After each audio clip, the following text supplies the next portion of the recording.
Hey, welcome to Guitar Knobs, the guitars, gear, noise, and nonsense podcast, hosted today by these knobs. Tony Dudzik, Pick Guardian. Jared Brandon with Brandon Wound Pickups. Hey, everybody, it's me, Todd Novak. Welcome to the Guitar Knobs podcast. Super happy that you're joining us for this episode. It's another good one. We haven't even done it, but I can pretty much guarantee that at this point. I think so, right? Yeah.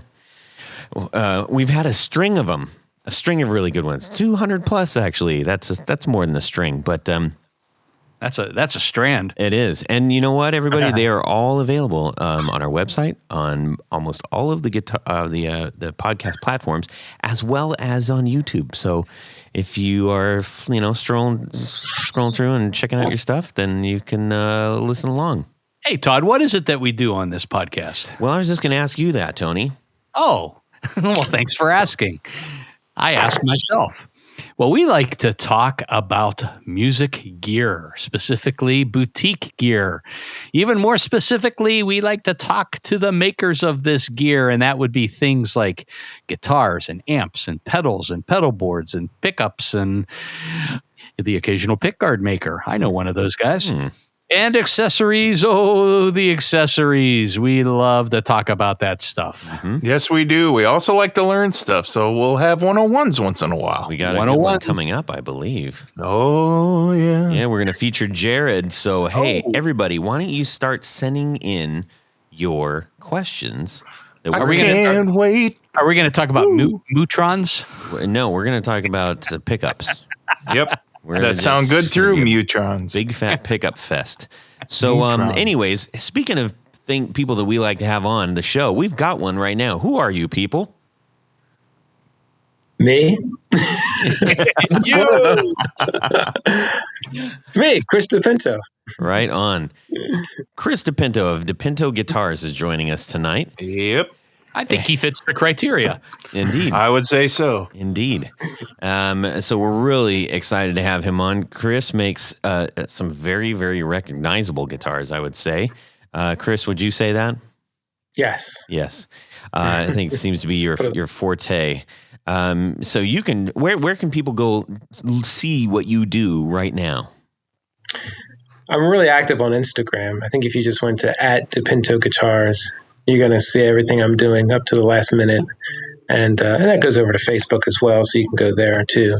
But I think the Instagram page, you can see the pictures better and catch up on what I'm doing. You could also go to DiPintoGuitars.com, but I don't really keep up on that. That has, some inventory on it and some history. That's about it.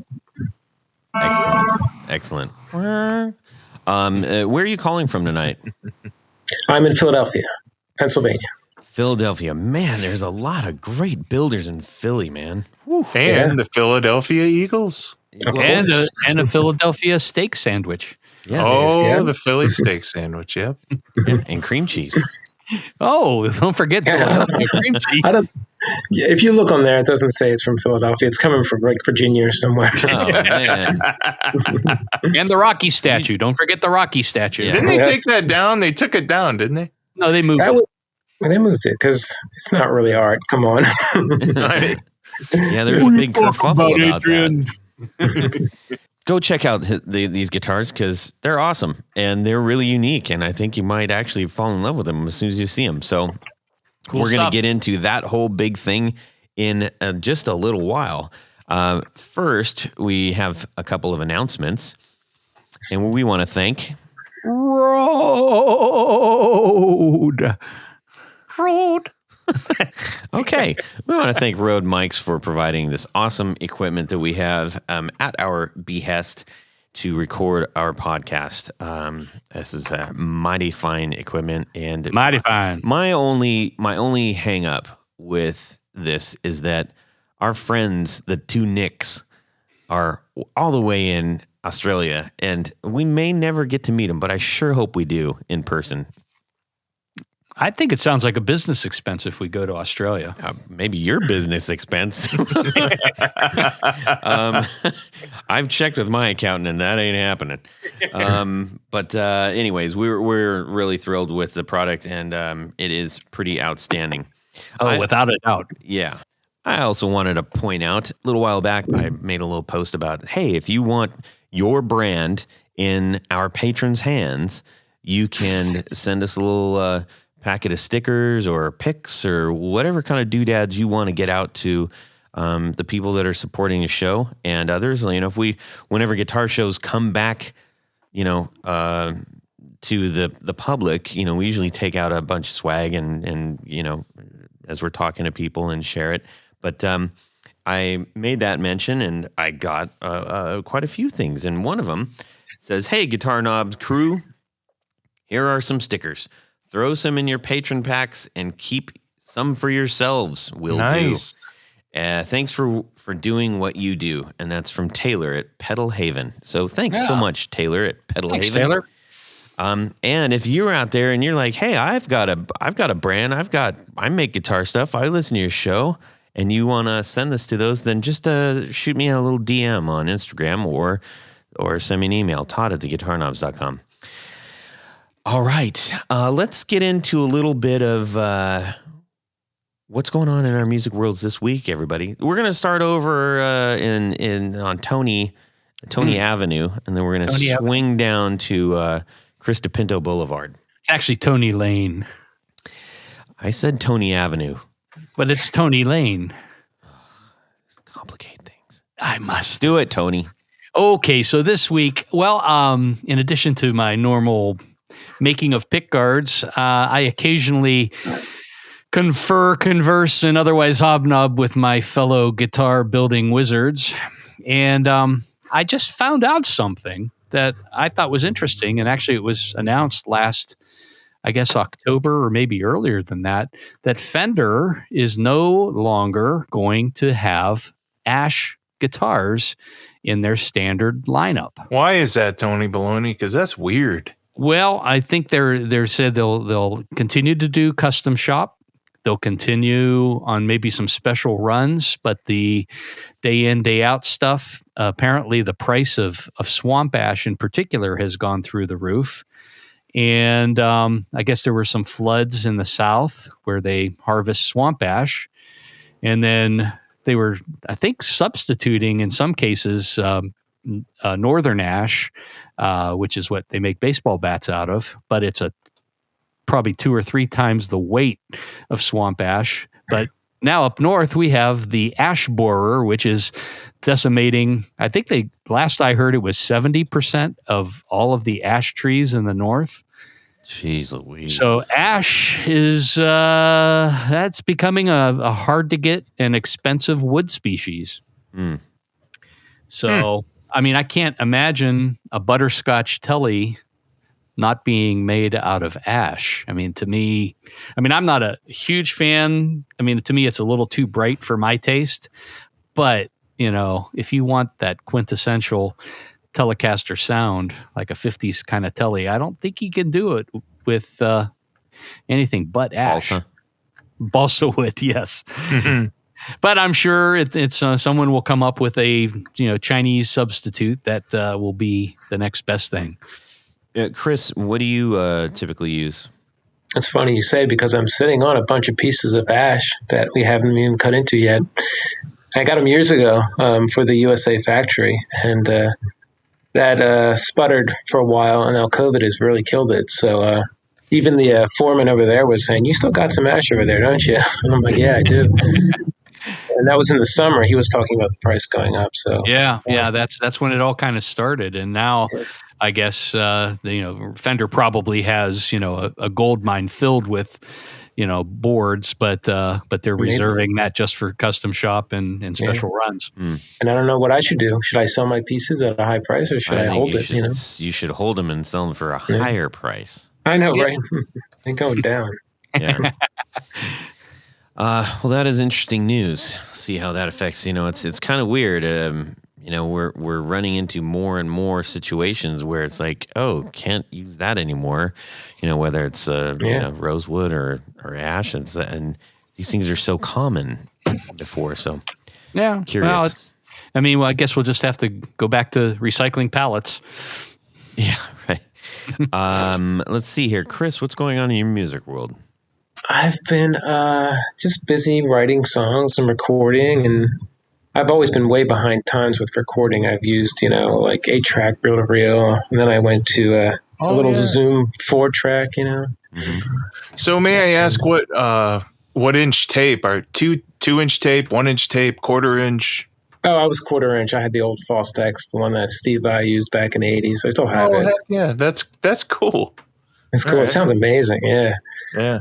But, it's hard. It's hard to deal with it. And there's tape dropout. There's, frequency dropout. So then I went to this little Zoom 4-track handheld thing, and I just mastered it. People would hear the demos and be like, what studio did you do this using the actual built-in sounds too, just tweaking them, because that's what it's all about. It's all about getting the best sound out of what you're using, and some things you have to throw out just so you can use it, but other things have the guys who invented this stuff, like the Zoom stuff, they also love Thin Lizzy and Eddie Van Halen too, Mm-hmm. and they're tweaking my favorite sounds into it as well, so you can actually use these to your advantage, Mm-hmm.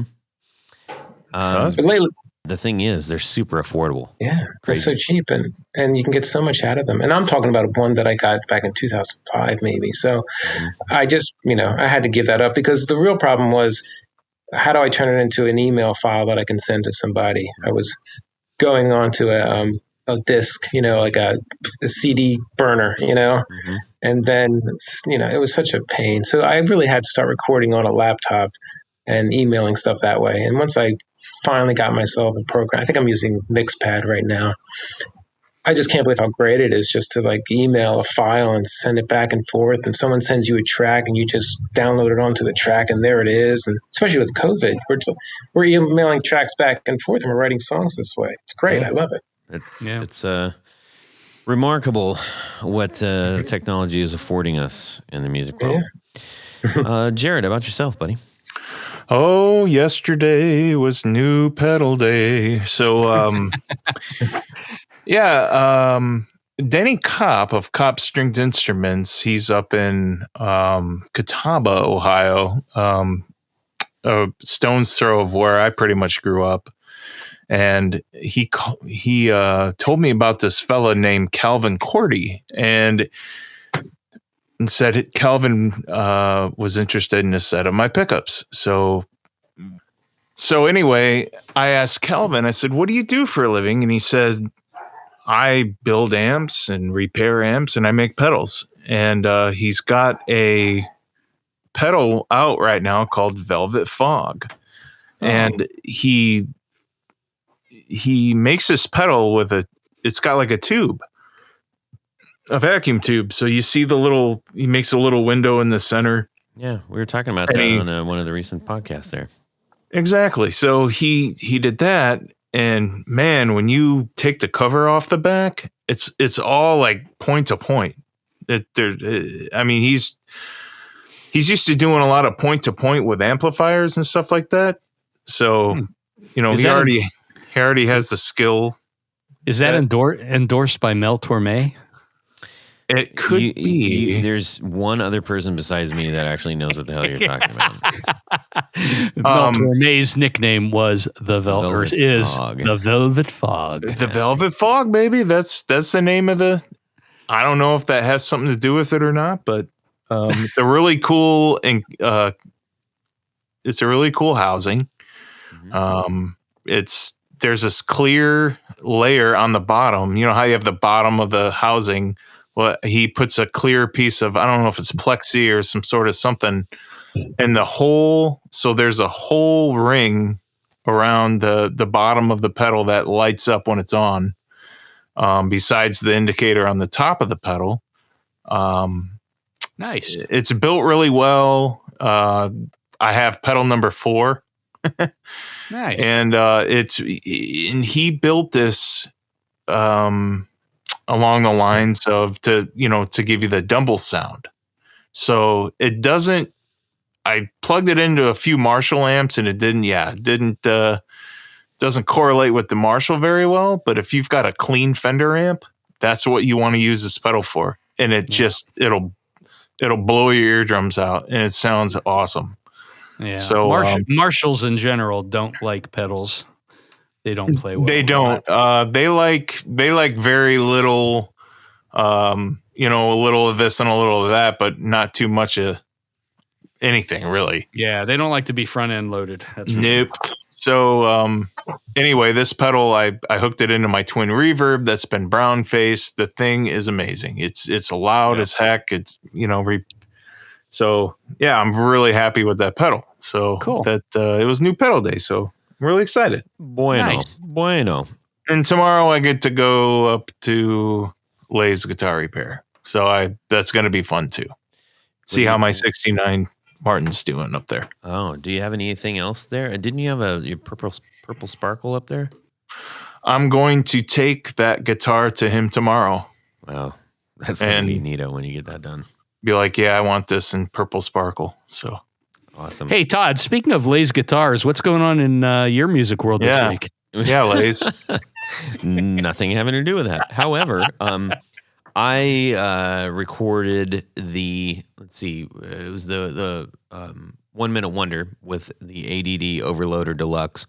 And for those who don't know what that is, haven't checked it out, every week I try to do a 1 minute demo of a pedal. And so we've been putting those up on Instagram, and they're really fun to do and just try to give a good glimpse as to what does this pedal do really well.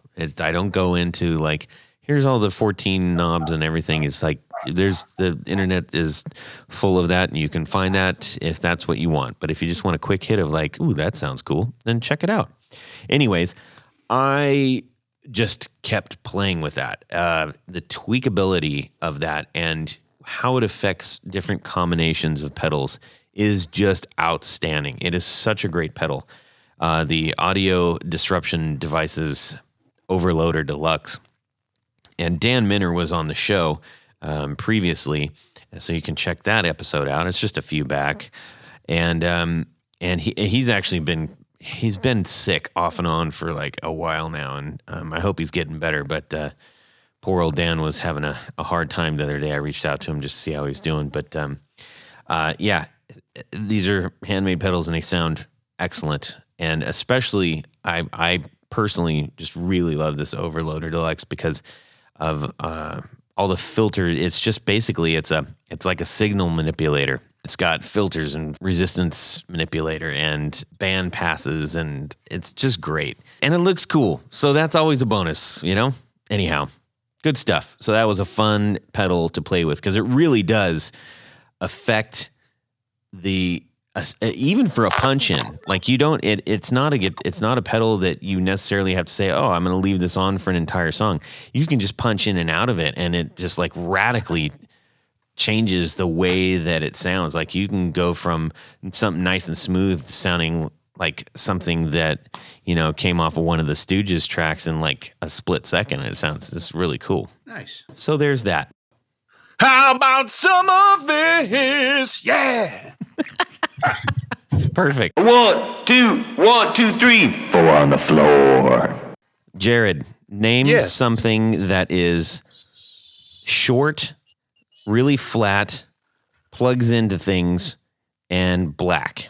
Man, the only thing I can think of is a Tour Gear Design patch cable from a pedal board. That is brilliant, because that is the only thing that really matches that description. Yep. For sure. One of the best parts about these things, and Jared, I know you know this because you've bought some. Mm-hmm. I've got them all over my board. Tony's got them all over his board, and many of our guests, as a result of us talking about it, have got them on their boards. That's right. And now it's time for you to go get them on your boards. Whoever you are listening right now, you're like, I know you guys keep telling me about this. Get them. Honestly, there's no reason not to. They start out at under $6. Yep. For a single cable. Now, just do some comparative shopping. All right, we'll just leave it like that. But wait, I'm gonna help you out even more right now, because if you go to tourgeardesigns.com/discount/guitar knobs, you are going to get 10% off your entire order. Wow. That makes it just a hair over $5 a cable. Yeah, That's and, right. And you know why I say entire order? Because you're not going to get one cable. You're going to be like, this is a fantastic deal. Just and get these a things bunch. look legit. You're going to get a bunch of them. So head on Trust over there. me. tourgeardesigns.com/discount/guitar knobs and save 10% on the best dang patch cables out there. Okie dokie, let's head on over to find out what Chris DiPinto, guitar builder extraordinaire even, has for his 4 on the floor. What's number 1? Number 1 for me would have to be the first clone ever made. 002. Do you know about that pedal? Is this your pedal? Well, it was at one time, but that's kind of real? a joke. It was actually, yeah, I don't own it. That was kind of a joke. It is for Oh. sale at the moment for $500,000 on Reverb. Oh, if you didn't find out that's about that. ridiculous. It's a little bit of a joke for it to be up at that price. A little bit. It's owned right now. Yeah. But it's funny. I don't want to get too deep into the weeds on this, but if you're into pedals and if you're into the Klon, you know that they're going up in price like crazy right now. Yeah. And I sold the first Klon, which actually the serial number is 002. Funny story about it is when the guy made the first 15 Klons, he saved the serial number 001 for himself, and he made it the week after. So 002 is number 1. And the mistake was telling anybody because he said that in an interview. And a Klon comes into my shop, and it's we look inside, and it has 002 inside, and we start reading about it, and we realize that's number 1. Oh, my God. It's a crazy story. So it's the rarest pedal. It's the most desirable pedal, and it's the first one, too. So You're just freaking out. How did it come into your shop? Well, a musician had it on his pedal board, and he showed us a bunch of pedals he wanted to sell, and we saw the Klon there, and we said, "Is that for sale?" And he's like, No, I'm not selling that one. And he walked off with it. And I said, "If you ever want to sell it, I'll definitely buy it from you." Oh, wow. But that's usually the end of the story. They never come back, But he calls back a month later, and he's like, "I want to sell that pedal, and this is how much I want to get for it. It's a lot, but that's how much I want." And I was like, "I'll pay it right now." Wow. I felt... Actually, I didn't know. I didn't open it. I didn't know what the serial number was inside. I paid a high price, not even knowing what it was. Mm-hmm. And then we started doing research on it after I own it. And I'm like knocked out by this pedal. I cannot believe how rare it actually is. That's incredible. I put it up for sale on Reverb just to get some interest because I'm interested in getting some, articles written on it, Mm-hmm. and getting some clicks and getting some, action going on it. Mm-hmm. So I put it up for an absurd price, which I think is an absurd price, $4,200. Like I don't see any Not pedals absurd on now. Not at the time. A good 4 or 5 years ago, Oh, geez, that was $4,200. 4 or 5 years ago. Jeez. Yeah, it was a while, and it was. I thought it was a shocking price. It was so much higher than every other Klon at the time. Wow. And somebody offered 36, and I turned it down. And the guy was like, "What are you talking about?" And I said, "I don't even want to sell it. I want to get some articles written," because I was talking to him over the phone. Mm-hmm. So he hung up the phone, and then boom, he pushed buy now, and he bought it at 42. Wow. And I was just upset that I had to ship it, but psyched to pay a bunch of bills too. So yeah. and now there's this. If you have one that has serial number 349, well, I'm not saying if you do, but people are putting those up for $6,000, $5,000. I mean, And it's getting out of control because the idea was this was the first one, yeah. That's nuts, man. That's a crazy story. That's But a I great used it. story. I'm glad you shared that. Yeah. It's amazing, right? But that was my pedal, and I did use it on our last recording. I have a band called Cream Circus, and it got used on a bunch of songs on that record, and people always ask me what it sounds like, and you can hear it on there. Wild. It's awesome. It makes the guitar sound amazing. It's just huge and thick and pops out of the mix. That's the hardest thing sometimes. Yeah. Yeah. That's like Jared. So, anyways, why don't we? All right, so that's my joke there. Do you want to know my 4 pedals? Yeah. How about number 2? All right. Well, okay. So a boost pedal, basically anything, and you can use the Klon as an example. That's the boost pedal, and I need some sort of delay. anything, analog, digital. It's only going to be in there for a slap back. It's a subtle thing, and that's going to be used for leads. Do you have a go-to that you really like? Oh man, I mean, if I had to go to a gig right now, Yeah. I would pick something. I have this Echo EKKO 616 analog delay, and you can tune in a little chorus too on it, which is nice. So I might grab that. Cool. And it's small, but I also have a T-Rex replicator here. Mm-hmm. You know what that is? That is a tape delay, right? Yeah. And that's big and cool looking. So that could go to the gig too, right? Right.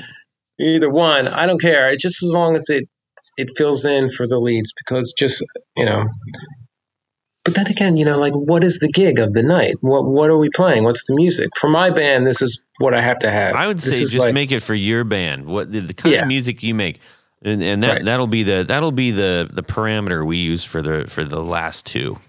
Yes. So my band tends to be in the Thin Lizzy T-Rex sort of vibe, 70s, distorted guitar. So I was going to ask, how do you? Yeah, I'm sure you've used Echoplexes before, and how do you think that the T-Rex replicator compares? Well, I only got to try it as a test when I was buying it from the guy, and I didn't get to really put it through my rig. But I did notice, like, it was doing that Echoplex thing. Mm-hmm. Now, the thing about the Echoplex, it's got that, I don't know, that brightness, like your echo is brighter than your guitar, which is what I like. I like the echo to have its own sound, a different sound than the guitar, that's more exciting to me. Even if it's more dull, I like it too. I just want it to be different. I don't know if I like digital delay where it's the exact sound of your instrument.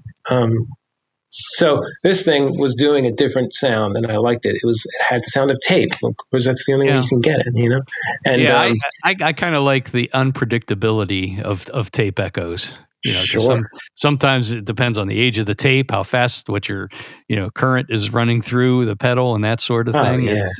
It can vary so much. So it is kind of fun that way. Mm-hmm. Yeah, just the sound of a guitar on tape. Even if you on a reel-to-reel machine and you start the tape and the song starts up quickly or slowly, or you stop the tape, you get that unexplainable sound of the of the music. I don't know, but that fidelity is the sound of these tape machines, and that's what you want when you have echo, I think, personally. Yeah, I agree. That's the best. If you're willing to carry it, that's the best one. Yeah. How about number 3? Okay, so you're talking to someone who was trying to cut all the pedals off the stage, right? So I would be happy to have the curly Q chord going from the guitar right up to the Marshall, like Jimi Hendrix. But and also I'm singing too, so I don't want to have to hit pedals. So I tend to make up these things which are many pedals in one. Like I have this pedal that was made for me that has a little attenuator in it, little like volume knob, so I can cut the sound of the guitar, cutting back your volume on your guitar, but there it is on a pedal. So I can have a preset cut, which I love. So then I can hit it back for a regular full power guitar sound, like I'm on 10. It does that. Then it also has an effect loop built into it. So then I can bring that delay in when I hit that pedal. So now I've brought up the volume of the guitar, and I brought in a delay because it has an effect loop in it too. So this is a switcher box that can do a lot of things. Nice. That counts, right? Yeah. That counts. Yeah. So it's got an attenuator, and it has an effect loop that comes in and out. And there's your boost right there. And I guess normally I would have some sort of distortion box too, but I personally have never found a distortion box that I like. Like I can't use a clean amp and then use a distortion box to get my sound. I just have to use some sort of amp with distortion built in. And maybe I just haven't found the pedal. Maybe somebody can point me in the right direction, but I can't find it. Am I by myself there? No, that's the eternal search for, like, I'm kind of a drive nut myself. And so I there's a lot of really fantastic different drives, but it sounds like you, like, just even having a a good range master would do you some good. Yummy. Yeah, we just had R2R Electric on there, who makes a really tasty one. So does Hello Sailor. I mean, and those aren't the only two people. Those are just like literally the two guys that we just had on the show that are making really great range masters. But well, I think I'm with you, Chris, as well. I mean, I use some, pedals, some distortion, drive pedals just to add on what the amp already has to offer, just to get that extra oomph. Yes, I would do that. Like the Velvet Fog I'm talking about, that's what that does. But yeah, I'm totally with you. And I'm to me, nothing's really better than my dual super lead, my Marshall. I mean, that thing. Oh, right. That thing's crazy awesome. So but I'd love to find it, because wouldn't it be great to show up to a show and just plug into somebody's amp and have that pedal that just does that, Yeah. Because then you're carrying less, right? Yeah, indeed. That's one of the things that we've found really great about that R2R Electric Rangemaster that he sent to us, which is it's an amp top and it has a 6-way rotary on the back. So regardless of the amp or regardless of what pickups you have, like, you're gonna get a setting that sounds awesome. That's just one of those things. It's a pedal or an amp preamp, or what is it? It's an amp top effect. So you go. Well, he makes both, though. Yeah, he does make them both. But the one he sent us has that 6-way rotary, independent rotary. It's not ganged rotary, I guess the term would be. But anyways, yeah, I mean, the drive pedals galore out there. So many good ones. Yeah.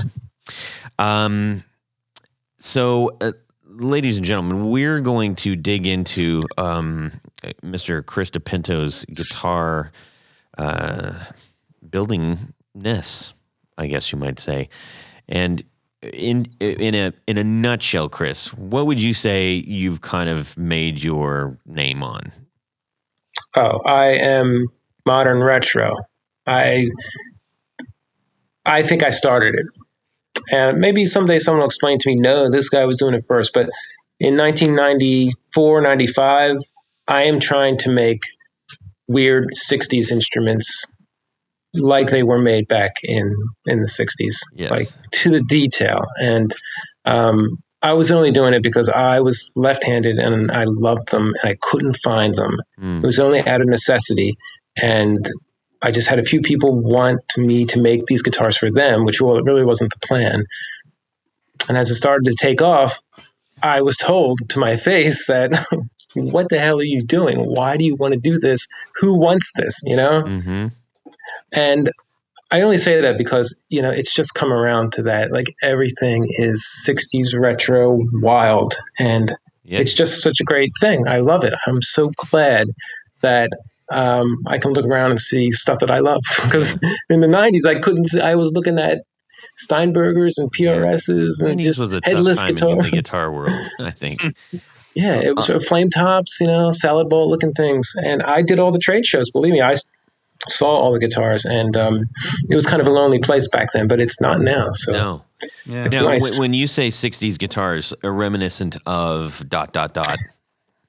Yeah, I'll tend to skew towards echoes and Italian guitars and, Hagstroms and Danelectros and Tascos. That's my thing. Yeah. And that made it even harder. Now, of course, melody makers and, 3 pickup SGs and, Firebirds are cool too. I go that route too. But this is the thing that I try and do. I try and do the sparkle tops and the pearly fretboards. And, I was doing, gold foil pickups real early on with my guitars, and it's just what I loved. And it's so weird to see so many gold foil pickups now. I just can't even believe it. That is weird. It's such a wild thing. I love it though.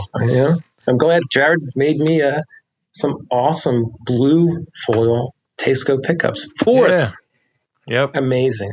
I was psyched by the sound because, you think, well, how's it it's gonna sound like the original? Dude, the tone was better than the original. Hey, wow! I doubt that. No need to search eBay for an old one because I'll just use Jared's. They're great. Woohoo! That's awesome. Yeah, That's great definitely. to hear. So was the Galaxy your first first model that you offered? As far as when I start, so I make myself a guitar.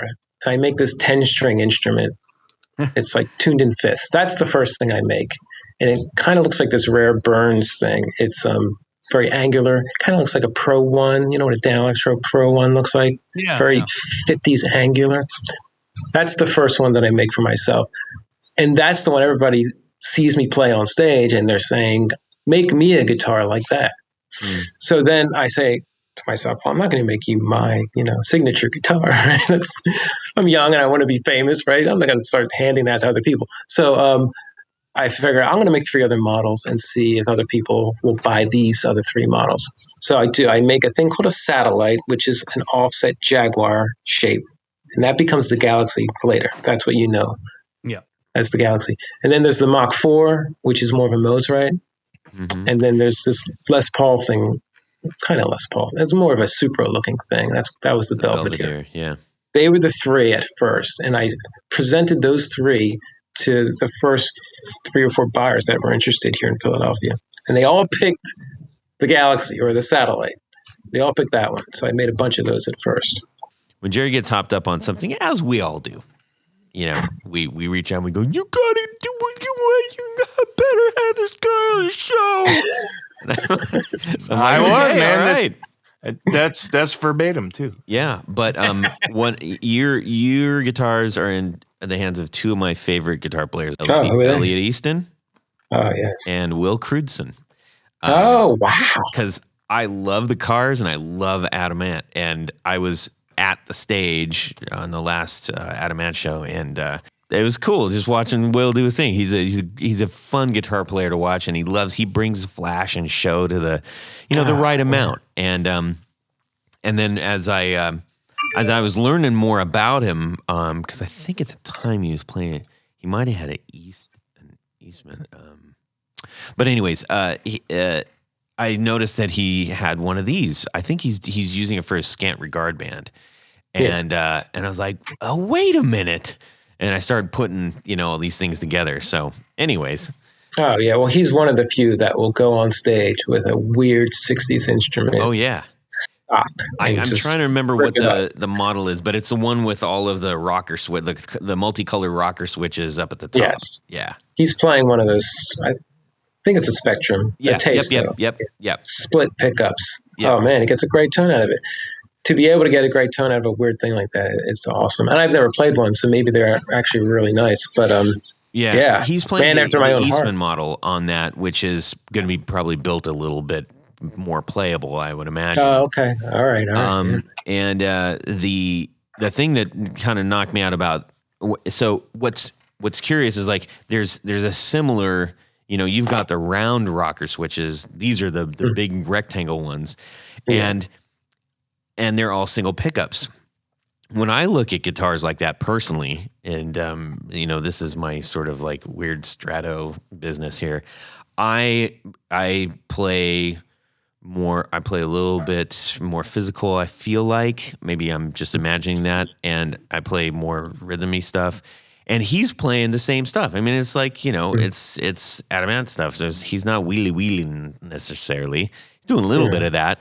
But here's like all these controls, and he's still totally like rocking like proper like rock power stuff, and I was like, wow, that's I never would have guessed you would have picked that guitar to do it. And he, I love it. Well, that's also my thing. I've always wanted to fool the senses. I always wanted the guitar to look like the cheapest thing. I wanted it to look like a cartoon guitar, actually, but sound like a professional instrument that Yngwie could play. You know what I mean? Sure. I wanted to. I mean, there were some of my favorite guitarists. There was like Eddie Van Halen, Randy Rhoads, and I wanted to combine the weird 60s thing I was into as well, because as a teenager you're changing, you're getting into different things, and maybe you're not listening to heavy metal anymore. I started listening to Syd Barrett, other weird stuff, and I was into this article in Guitar Player magazine called Off the Wall. I don't know if you remember it from back then, but the writer's name was Tesco Del Rey. He took the name for himself. I'm not sure what his real name is. Yeah. Yeah. And I just love that article. I stared at those guitars, and then later on, I started to find those guitars at pawn shops. So so then I find myself combining these two worlds that really don't go together, and then form and function become very important. How are you going to make it look like that but work like this? Yeah, and that's the hardest thing. You know, it's interesting. Many shows ago, we were talking about a lot of. I think Tony, you might have been talking about like the Japanese guitars, the old style Japanese guitars, and I think our guest or somebody said, the Taisco, and I said, wait a minute, hang on a second, let's just address this really quick. Now, I think most people would say, and you probably have more experience than this with any of us, Chris, as far as how the pronunciation goes. But it dawned on me, I'm like, that's spelled like Seiko watches. It's and I know I'm relatively familiar with several Japanese things, and I'm like, no, that's Taisco. It's not Taisco. It's Taisco, but it's not even a word though. It's not even made to be a word. It's an acronym, right? I didn't know that, but I just know that the vowel sounds in Japanese is an A, not a. Anyways, so what is the acronym? It's Tokyo Electronic Instrument Sound Company. Isn't that crazy? That's so weird. Yeah, I knew that. Where's the Gakki, Gakki? That's usually in one of the names of Japanese companies. Gakki. Oh yeah. Hey, Gakki. Gakki. Sorry. Gakki. Well, the funny thing about it is it's English words. Acronym. It's not even. There's nothing Japanese about it. Who would have known? Who would have known? Look at that. You just enlightened. Well, apparently, Chris knew. Well, that's what I'm saying. You just enlightened the entire guitar world with that didn't know it. Yeah. This is a good episode. We're learning things. Fantastic. I probably learned it from Off the Wall too. From the Taisco Del Rey episode or issues. Yeah. So his name, by the way, was Dan Fort, or is Dan Fort. Yes, So he had that was a great article. I loved that. I was just like you. I loved seeing the oddball stuff, and of course, in the '80s, when I was canvassing pawn shops and stuff, all that stuff was you'd buy it for $50 or $75, and just like oh my god, he was play my it hero. once and throw it away. Yeah, I just came across some. Yeah. I just came across some old pictures. They were the professional shots I had taken of two rare guitars, weird-looking guitars that I'd sent to him to try and get into one of the articles. I think I had a Microfet's Orbiter, which is a crazy weird guitar. Oh yeah, and that one had the crazy adjustable intonation at the nut, didn't it? Yeah. Oh, it didn't work at all. It was so fun. And you know what else it had? It had this little egg-shaped thing that stuck into the horn of the body, and it was a cordless system, and it transmitted to your FM radio, so you could play guitar through the radio. Oh my God, you gotta love that! So awesome. So when did you hook up with Los Straitjackets? Yeah, let's see. That's early on. I'm hand making guitars from like 95 to 99, and I think it starts to build a little too far past what I can do just by myself. So we find a Korean factory at the time, and we have them. We just sent them some prototypes, and we got some instruments back from them. And I'm trying to remember. It might have been a year after we got our first prototypes, because then I go to the NAMM show in Nashville, and a friend of mine says, "You got to go see this band called Los Straitjackets. They're amazing." And they just got a sponsorship with Fender, but they gave them Squires with humbuckers in them. And they're a surf band. And I said, why would they do something like that? That's crazy. Well, they're going to love my guitars. I just have to meet them. We just have to make this happen. So I go see the show. And of course, it's like everything I love. It's fun. It's melodic. It's rocking. It's childish, but cerebral at the same time. It's great. The masks, they have wrestling masks on, right? And you can tell they love guitar, So they come to my booth the next day at the NAMM show, and Eddie Angel, the lead guitarist, just walks up to this silver sparkle Galaxy with a gold pearl pickguard and 4 pickups, and he's like, yeah, this one. This is the one we're going to use. Make matching guitars like this for everybody in the band, you know? And he picked up the very first one the Koreans made. It was actually handmade. They made 5 guitars for me, and I took a couple of the prototypes to the NAMM show, and he picked out one of the first ones, and he still has it to this day. It's a handmade Korean instrument. And it's amazing. It sounds slightly better than every other one I've ever made, I think, you know. You'll know when you hear him because that guitar fills the room when he plays it. He never takes the guitar out of the bridge position. He's always playing that bridge pickup, and he's plugged directly into a deluxe reverb or maybe a Vibrolux. And it's just amazing. He'll hit the low E string, and you'll just be like, oh my God, what is that? The tone is filling the room. It's just the greatest thing. You should go see them if you can. Oh, yes. Did you happen to catch them when they were touring with Nick Lowe? Oh, yes. Oh, my God. What a show. Amazing. What a show. It's like genius. You're watching Genius, and you're just like, can't believe the music I'm hearing, you know? Yep. I have a question for you. And I may be the only one that doesn't necessarily know this, but I think one of the most interesting things about, at least if we're talking about the Galaxy, which is, I dare to say, your flagship guitar, right? Mm-hmm. When some people look at these or other, for lack of better terms, Japanese style guitars, oftentimes we see like, wow, that's a lot of pickups. What is the purpose? What is the upside? What is the downside of 4 single pickups? Well, if you ask me, the purpose is to freak people out. And I know nobody wants to hear that. They all want to hear that there's some tone reason. But, you know, when you see a picture of Hound Dog Taylor playing a 4 pickup guitar, it's just, you want it, you know? You want that vibe. I mean, vibe is so important to the performer, to the artist, and even to the fan out in the audience watching. You know, it can bring so much creativity if you have a certain look. Mm-hmm. And some people are all function, and like I said, Eddie Angel picked the 4 pickup guitar, but he never plays anything except the bridge pickup. Mm-hmm. So I mean, he got it. He knew what I was talking about. He knew what I was trying to create as well. You know, it reminded him maybe of one of his first guitars he ever had, and he loved that guitar, but could never use it on stage. And that what I was trying to do. You can use this guitar on stage, and it looks like that guitar you love. Yeah, that's the idea. However, I did own a Kent in the '90s that had 4 pickups, and these 4 pickups were really nice pickups.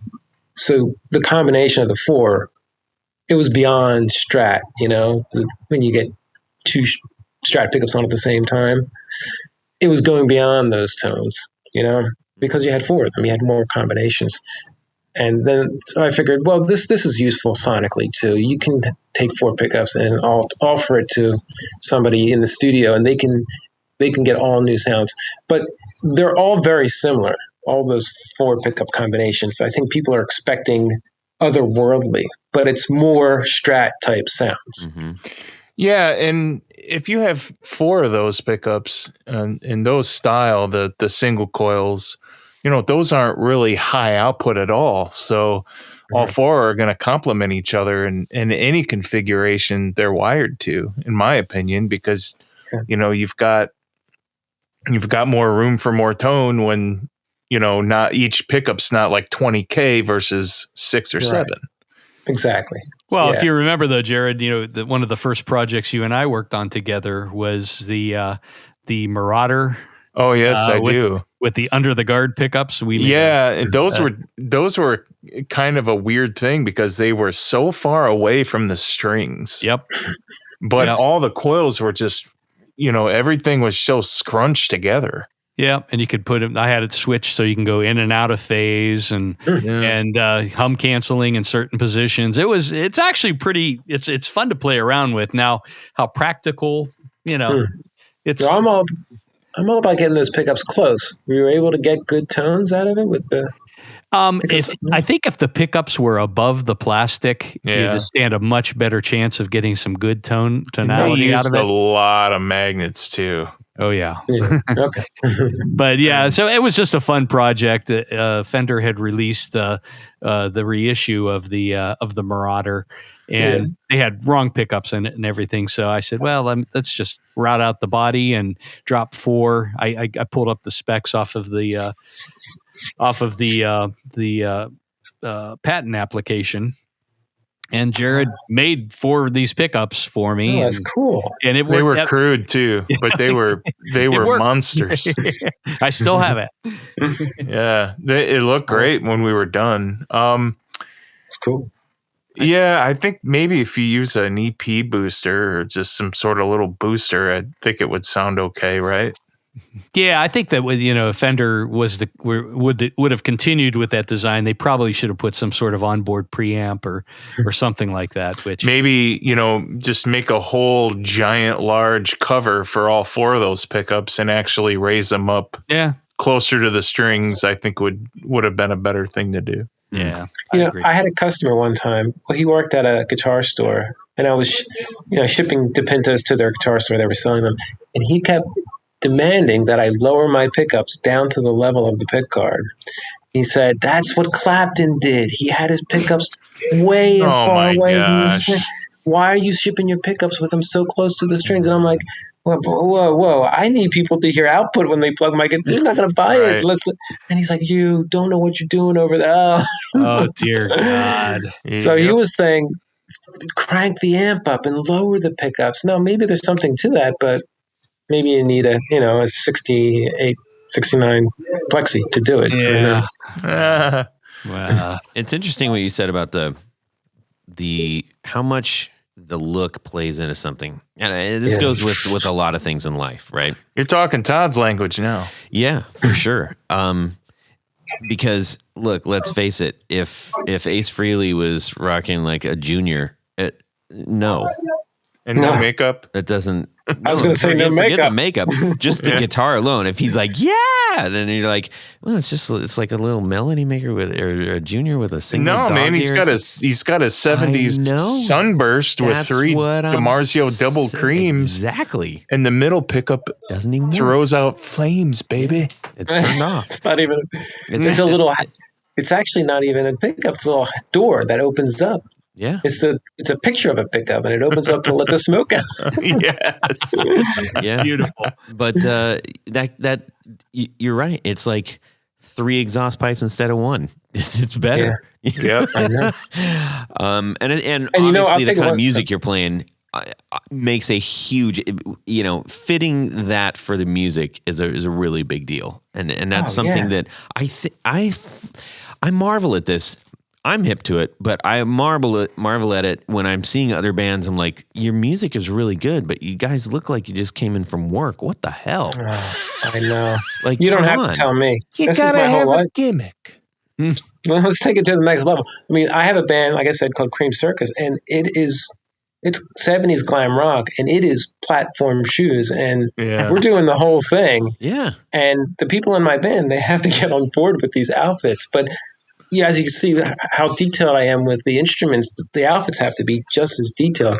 I don't accept somebody stopping off at the Halloween store and buying a hat and a boa, so now that's not believable, and then nobody's going to buy it. No. So when you come to see my band, you're going to get the same experience. The band isn't as successful as the guitars, but but you're having a good time, and the people that are watching it are buying it, and that's what it's about. It's like, I'd be all into that. When you go to a show, you probably like it. You want to feel it. You want to be like, this is a thing, man. And in Philly, we'll pack the room, and we don't work it. If we toured the country 3 or 4 times, the word would get out, I'm sure. But I have a life and a family and stuff. I'm not going to go that route, and I can live my little rock star life with 75 people in a room, and that's fine with me. But you better believe everyone in that room is on board with it. They love it. Nice. That was the Philly cheer squad. Right? Oh yes. So speaking of details, do you have a source anymore for the yellow gold perloid? That's funny. You can't get it here in America, can you? No, straight jacket card, right? Yeah, the headstock. The last blank that I had went to Pete Curry for a bass project that he was doing. Right? Yeah. And where did you get it from? I bought the last 10 blanks that All Parts had in stock. Oh, they had some. Yeah, they had some. So I guess it was whatever Japanese manufacturer that they used had a little left over. But man, it's so impossible to find, and it's so cool looking. I do have some, and I would just order it from my Korean factory, and they would just send me a bunch because I couldn't get it here. Even Pickguard Heaven, that guy has everything, old stuff that you can't get anymore. And he's like, oh, I can get that. And then he called me back. He's like, no, I can't get that. Yeah. This is what a strange thing, right? Now my Chinese factory is now sending me the right stuff. It looks right. Yeah, there's a yellow pearloid that I've been able to get, and then there's like a bronzy pearloid that I've been able to get, but not the same stuff. The gold is tough. And the first time they shipped me guitars, they actually sprayed tint onto white pearl, so they couldn't find it immediately. But then the next order they had the right colors. So may I suggest the French or the Italians, because they have to repair all the accordions. Right? I'm just saying, just a guy sitting over here listening to this show. Squeeze box. Anyways, well, man, this is you got some super fun guitars. And are you basically like, these are the models and these will all be the models, or are you constantly doing new stuff? Oh man, it's tough. I've actually backed off because I'm not even turning out many Mach 4s or Belvederes anymore. And it's hard to keep things in stock. I'd almost rather not. Yeah, well, but having the room for, you got Mach 4s, you have Belvederes, and you have Galaxies. Now you have different colors of each, and maybe you have a bass version. I mean, you're talking about a big warehouse there. And the second something goes out of stock, you have to place an order for more guitars. And each model, it gets out of control. I'd almost rather have less models. And right now, I'm just doing Galaxies, and I'm just using that format to create all new ideas. Each Galaxy that comes out has this new idea I try. Like, that's funny you mentioned Will from Adam Ant. I made him a cheese grater guitar. And basically it has this weird cheese grater material under the pickups, but it has two dummy coils underneath the pick guards. Now, once again, we're talking about pickups underneath the pick guard. But when you turn those other pickups on, then you get hum canceling with the single coil pickups that are outside the pick guard. So each Galaxy has some other weird art project built into it. It's kind of neat. It's kind of fun. I'm loving it, actually. So what if somebody goes to your website and they see that Galaxy Mach 4, that Pelham blue with that cream whitish color? I mean, that's the most plain looking one you have on the website, but my gosh, is that thing just sexy as hell? Yeah, sometimes simple is the best, right? Yeah. So could somebody, order that today if they put a deposit down? You said Mach 4, the Mosrite shaped one? Yeah. Like the Pelham blue with the... Yeah. That one. I'm trying to remember exactly. Yeah. It's cream, right? It was supposed to be like a melody maker looking thing. It kind of does. Somebody ordered a Mach 4, and that was it. They wanted it to be more like a melody maker. And that's what I created on that guitar.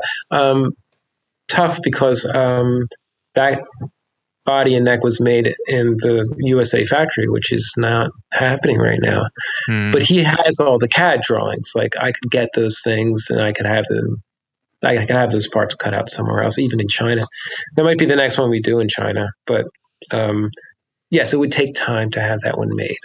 Oh, okay. I'm just wondering. It could be done, though. I like it.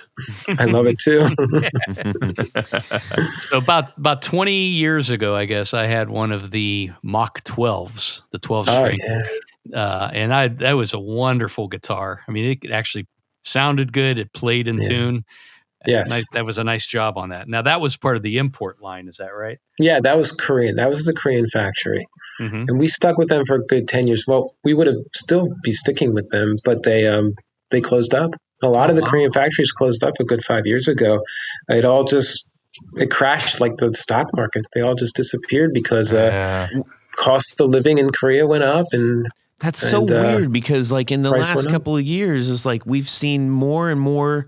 Like I swear, half of the people that we've interviewed that are guitar builders have their signature handmade line, and they also have like a Korean line. Like it's almost everybody, and so they're still working with Korean factories to this day. Yeah. Oh yeah.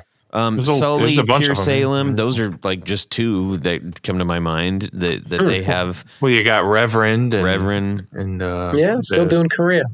So a lot of them closed, but 2 or 3 apparently stayed open. And my choice was to either go with one of those that stayed open, and they were asking higher prices, or start an American line and try and do an American line with a lower price. I was trying to come in at the same price point that the expensive Korean guitars were coming in at, and we did it for a while. It's very hard to run a factory here in America. We can talk about that for hours, but it has a lot to do with I hate to say it, but it has to do with healthcare. People in this country, and it's hard to run your business. It's hard to run your factory with workers when there's major costs, and these other countries don't have that cost. Yeah. They have socialized medicine, and even we broke it. The factory was huge. It was big. It was cumbersome. We broke it down to just the luthiers, and they couldn't make the guitars because they had to go get full-time jobs to have health care. So they weren't making guitars. They were out doing their full-time job, trying to do the factory part-time. So it was just, if they just had health care, they could have been making guitars all day long, Yeah. So it's tough. It's weird what killed it. Interesting.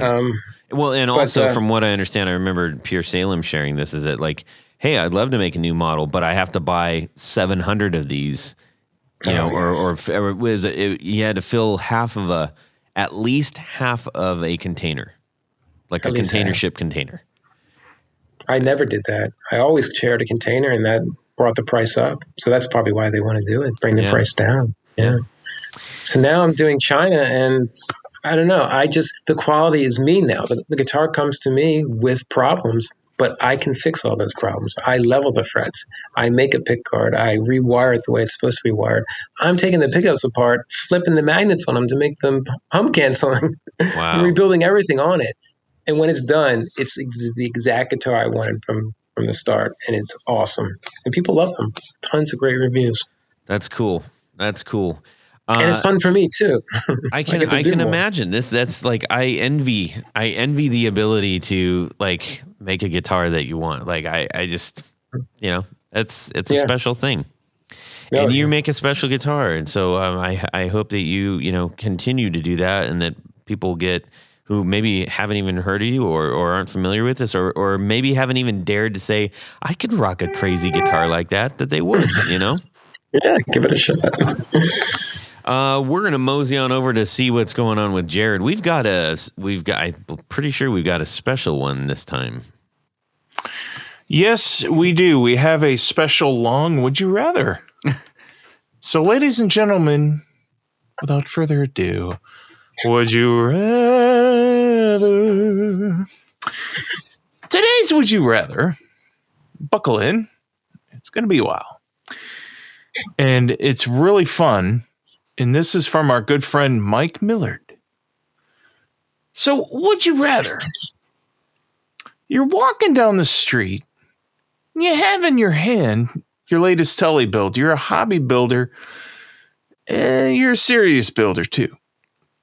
And while building guitars is not your primary source of income, you've always wondered if you can make a go at it. To your great surprise, coming up the street the other way is Keith Richards. He says, "Hey, mate," and kind of eyeballing your freshly built guitar. Says, "Can I see that thing?" You say, "Sure," and you're super pumped. So Keith takes your telly and he plugs it into a little pig nose amp that just happens to be right there. He bangs out a few chords and he says, "Hey, now, this thing is talking to me. Tell you what, mate. You let me have this guitar and I'll play it on the Jumpin' Jack Flash on every stop of our 2022 World Tour. But Keith goes on, because of a complicated legal arrangement I have regarding product placement on tour, you won't be able to sell any guitars you make from this point forward. You can make and sell all the banjos you want, Keith adds with a chuckle. But if you let me play this guitar on stage during our tour, flashing your name and logo on the headstock all over the world, you just can't sell any other guitars ever. Yeesh. Gee, I don't know, Mr. Richards, you say. I've always wondered if I could make a living selling my guitars. Well, mate, Keith says, in that case, because I like you, here's another option I can offer you. I'll arrange for you and I to make a couple of promotional bits for your guitars, for magazines, etc. In fact, since you're a right proper chap, I'll even do an informal promo in person at your booth at next year's NAMM. Yeah, right. Then, as long as I'm not seen or recorded actually playing one of your guitars, you're free to make and sell all of them you can. Just be a celebrity endorser for your products, free of charge. So that's your options, mate. What do you say? Wow. Yeah, Todd. All right. So in summary, you've made this wonderful Telecaster. You run into Keith. He likes the Telecaster.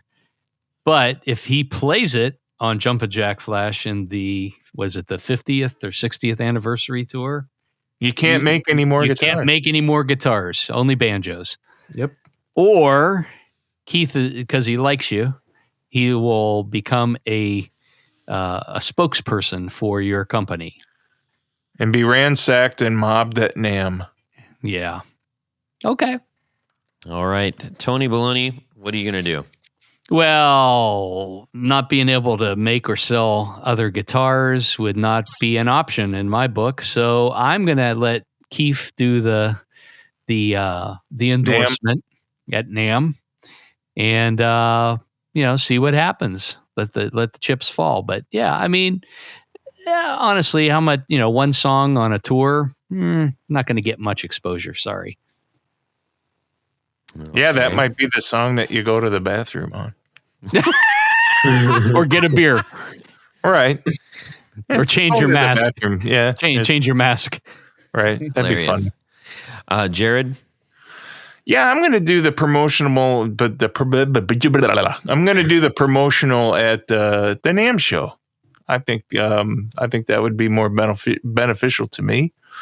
I probably have to put a big plexi square so people won't, mob him. And I think you should make a big plexi, like a pod, like in Spinal Tap, and he'd have to stay inside there. He'd be like the Bubble Boy guy, Exactly. And people can't ransack him whenever they want. All right. He's just sitting in there playing the guitar, Nice. Chris, about yourself? Yeah, I don't see the NAMM show thing happening, Well, I mean, what's it? In a hypothetical, like in a normal situation, in Fantasyland. Yeah, there's no COVID in Fantasyland. Yeah. Of course, you take the promotional thing. You don't want to stop making guitars, Yeah.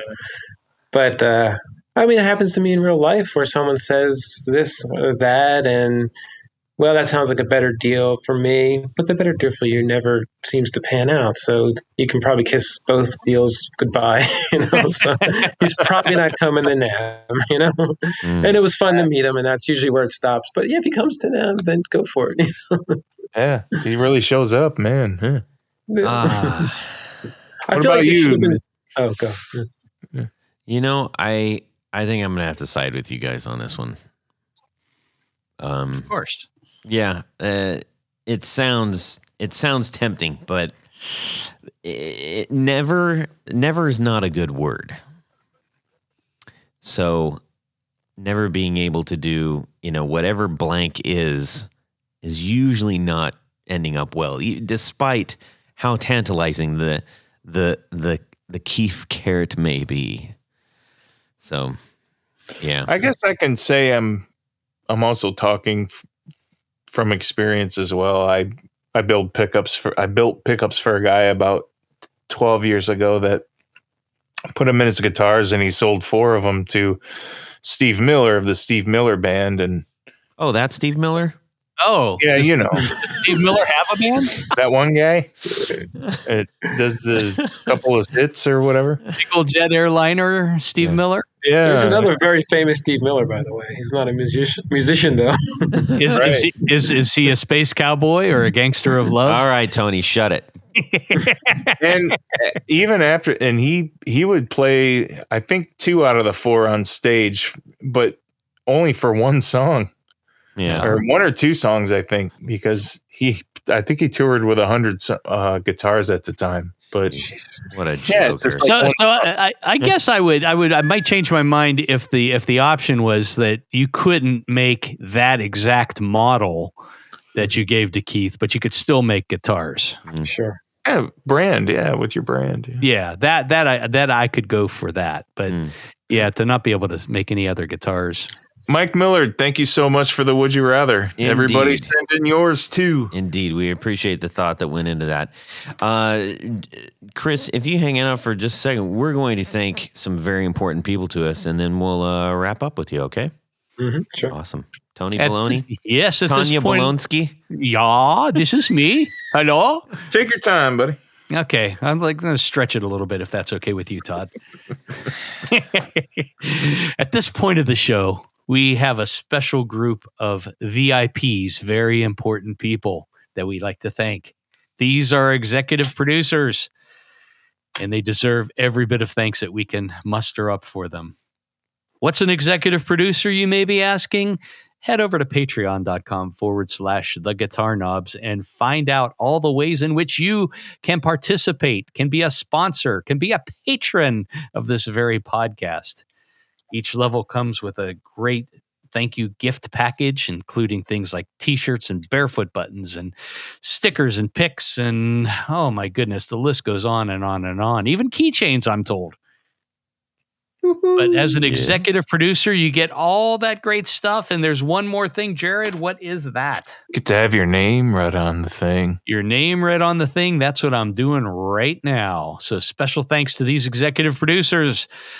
Mr. Tom Barazin, Martin Cliff, John Daly, Chris Kearney, Darren Gregory, Doug Christ, Michael Van Zant, Ken Sayers, Brian Robison, Michael Senchuk, Stefan Lamb, Johnny Knowles, Anthony Lathrop, John Anglin, Tyler Bray, Brad Partridge, Chris Heidel, John Esterly, Doug Gann, Justin Jones, Brett Alexander, James White, Matt Hart, Liam Martin, James Pennington, Richard Kendall, Tyke Harmon, John Williams, John Jackson, Jason Roush, David Arando, Douglas King, Gary Cooper, Rob Saxby, and Elad Mizrahi. Oh, but wait! I gotta note how much we've been butchering his name. So I guess we can keep on doing it. How is it? I don't know. He won't tell me. He won't tell you. Okay. Well, there you go. Well, I like saying it. Elad Mizrahi. Sure. That's what I'm doing. Okay. Stop interrupting, though, Todd, because there's another special group of people, extra special. These are our grand poobahs. These are the dwellers of the penthouse suite above the other executive producers. So special thanks to these grand poobahs. Mr. Jonathan Jerusik, Corey Nigro, David Kaminga, Cody Lane, Cody Fossa, Sean S. Tommy Manasco, Mark Garton, Adam Johnson, Steve Keys, Tim Nowak, and Tyler Raines. Thank you. Rhines, I'm sorry, not Raines, Rhines. Thank you. Yes, I think Tyler Raines is some country artist or something like that. It sounds like. Why not? Hey, my name's Tyler Raines. But no, thank you, Tyler Raines, for doing that. And for everybody else, we appreciate you so very much. Much. All the muches. Chris DiPinto, where can people find you and hopefully get a hold of one of your guitars? Well, yeah, like I said, Instagram might be the best place to see what I'm doing, and then message me there. Or I don't get alerts there, so maybe message me on Facebook. But either place that's usually where I am. And some people go to the website and they fill out the form to order a guitar, and I'll get that too through an email. Or just pick up the phone and call Philadelphia. And I think people are shocked that when they call here, they talk to me. They think it's like this big company. And they get to talk to the CEO, but I'm also the guy packing the guitar up too. So right on. Tony Baloney. Well, let's just say you need a special pick guard. Head over to pickguardian.com. Check out some of the stuff that I have to offer. You can see some of the projects we've talked about here on Instagram at pickguardian and the number 1. Shoot me an email. Let me know what you need. I will take very good care of you. Jared. If you're in need of pickups, new pickups that look old, repaired, you need some repairs on your pickups or, restored, just get a hold of me through Instagram or you got a weird old Japanese guitar that you need better pickups in. Exactly. Or email me, jared@brandonwalmpickups.com. It's on the website, or message me, whatever. Fantastic. You can shoot me an email, Todd@theguitarknobs.com. You can also DM me on Instagram @guitarknobs, and I'll be sure to share whatever you send with the fellas here. We get a lot of great questions, and we would love to hear your would you rathers as well. So please continue to send those in. Chris DiPinto, thank you so much for joining us on this episode. I have a quick question before you go. Absolutely. Did you ever think about calling it Guitar Knobs, NOBS? Isn't that funny? Yeah, no. That's for Wait. Oh, no BS. I got you. Okay. NOBS, not KNOBS. Yeah. Guitar Knobs. There's right? too much BS in it, though. Yeah, that would be false advertising. Oh, yeah. Indeed. Yeah, thanks a lot for coming on the show. We had a great time talking with you. No problem. Yeah, and everybody else out there, have a great Guitar Weekend. Subscribe! Yeah. That's right. been gaining traction. I wonder if it's a lot of pressure, but ready, go. Tony believes it. I believe it. Hello, Mr. DiPinto. Hello. Tony, can you hear me? Yes. Are you there? Yes. If things get weird, I'll let you know. Okay. 1, 2, 3, 4, 5, 6, 7, 8, 9, 10, 11, 12. Is it Tony Baloney? All right. You guys want to do it? You can do it. I'm not doing it. Yes. It's my thing. I do it.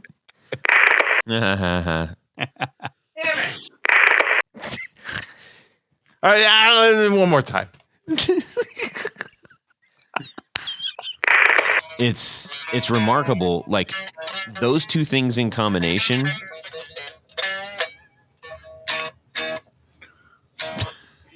Those two things in combination are pretty outstanding. Anyways, You couldn't wait till after we're done talking? Couldn't do that. Thanks, Jared. Tony. Hi, Jared. Subscribe. Well, that's it for these knobs.